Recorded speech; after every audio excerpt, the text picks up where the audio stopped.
தேவனாகிய கர்த்தர் நம்மை எப்படி வைத்திருக்கிறார்னு சொன்னா ஆசீர்வாதமாக வச்சிருக்கிறாரு. சோ உன்னிலிருந்தும் எதுதான் வெளியே வரணுமா? ஆசீர்வாதம் தான் வெளிவரும்.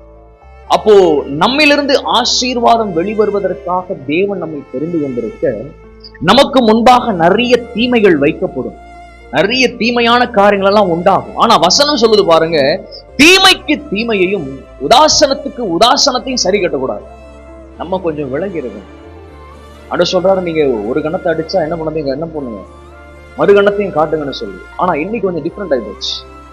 ஒரு கணத்தை அடிச்சா அவனை அடிச்சு உடைச்சி மொத்தமா அடையாளத்தையும் மாத்தி விடுறது. ஆனால் தேவ சபைக்கு ஆண்டவர் சொல்றாரு பாருங்க, நீங்கள் தீமைக்கு தீமையை செய்வதற்கு, அவங்க உதாசீனப்படுத்தும் போது நீங்களும் அவர்களை எதிர்த்து உதாசீனப்படுத்துவதற்கு ஒரு எதிர்த்து நிற்கிற காரியத்தை ஆண்டவர் சபைக்கு கொடுக்கிறார். ஃபர்ஸ்ட் ஒண்ணு புரிஞ்சுங்க, அந்த வசனம் தெளிவா சொல்லுது பாருங்க. அந்த ஆசீர்வாதம்னா என்ன?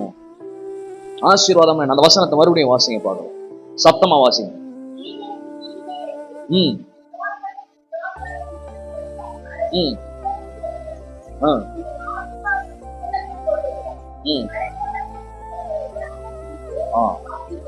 ஆசீர்வதிங்கள். இது எல்லாரால முடியாது பிரதர்.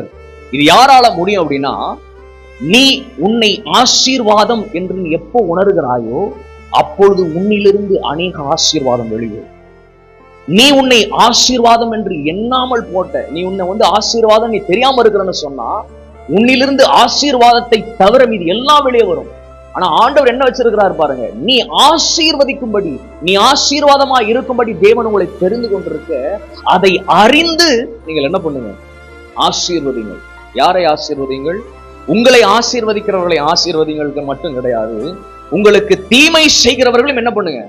ஆசீர்வதிங்க. உங்களுக்கு விரோதமாக இருக்கிறவர்களையும் ஆசீர்வதிங்க. ஏன்னு சொன்னா, நீ தெரிந்தெடுக்கப்பட்டிருப்பது, நீ தேவனுடைய ஆவியை பெற்றிருக்கிறபடியால் இப்ப உனக்குள் ஆசீர்வாதம் தங்கி இருக்குது. நீதான் ஆசீர்வாதம். சோ உன்னிலிருந்து பிறருக்கு சாபம் வெளியே போக கூடாது.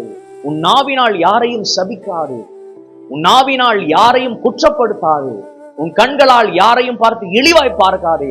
நீ தேவனால் உண்டான ஆசீர்வாதம், நீ தேவனால் தெரிந்தெடுக்கப்பட்டிருக்கிற ஆசீர்வாதம். சோ உன்னிலிருந்து அநேக ஆசீர்வாதம் தான் பிறருக்கு போனமே தவிர உன்னிலிருந்து தீமை யாருக்கும் போகக்கூடாது.